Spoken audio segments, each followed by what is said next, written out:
নমস্কার, tutorial class and সাজেশনে তোমাদের সবাইকে স্বাগত।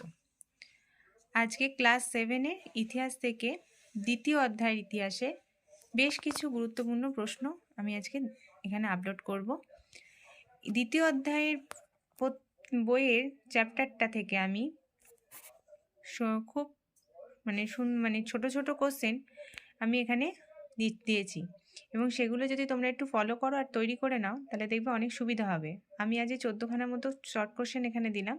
আগামী পর্বে আমি দেখবে 2 নম্বরের বিশেষ কিছু প্রশ্ন আবার এখানে অ্যাড করব। তাহলে আজকের মতো শুরু করি।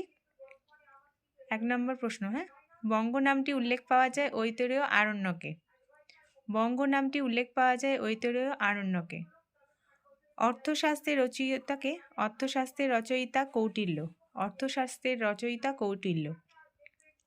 আইনি আকবরী গ্রন্থটি রচনা করেন আবুল ফজল। আইনি আকবরী গ্রন্থটি রচনা করেন আবুল ফজল। বখতিয়ার খলজি মারা যান 1206 খ্রিস্টাব্দে। বখতিয়ার খলজি মারা যান 1206 খ্রিস্টাব্দে।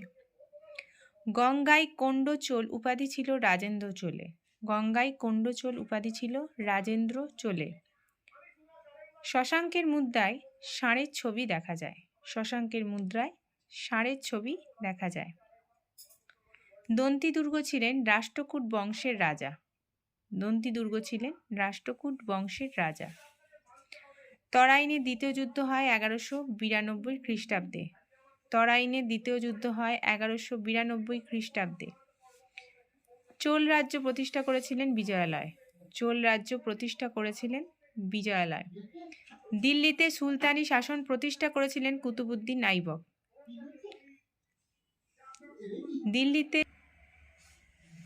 দিল্লিতে সুলতানি শাসন প্রতিষ্ঠা করেছিলেন কুতুবউদ্দিন আইবক।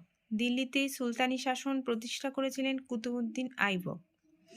শশাঙ্কের মৃত্যুর পর কর্ণ সুবর্ণ জয় করেন রাজা ভাস্কর বর্মা। শশাঙ্কের মৃত্যুর পর কর্ণ সুবর্ণ জয় করেন রাজা ভাস্কর বর্মা। সেন বংশের প্রতিষ্ঠাতা সামন্ত সেন। সেন বংশের প্রতিষ্ঠাতা সামন্ত সেন। সেন বংশের প্রতিষ্ঠাতাকে সামন্ত সেন। শশাঙ্কের শাসনকালে গৌড়ে যে শাসন ব্যবস্থা গড়ে উঠেছিল তাকে গৌড়তন্ত্র বলে। গৌড়তন্ত্র কাকে বলে? শশাঙ্কের শাসনকালে গৌড়ে যে শাসন ব্যবস্থা গড়ে উঠেছিল তাকে গৌড়তন্ত্র বলে। রামপালের মৃত্যুর 50 বছরের মধ্যে বাংলায় পাল রাজত্ব শেষ হয়ে যায়। পাল রাজত্ব কবে শেষ হয়? রামপালের মৃত্যুর 50 বছরের মধ্যে বাংলায় পাল রাজত্ব শেষ হয়। আজকের মতো আমি সপ্তম শ্রেণীর ইতিহাসের দ্বিতীয় অধ্যায়ে বেশ কিছু শর্ট কোশ্চেন বললাম।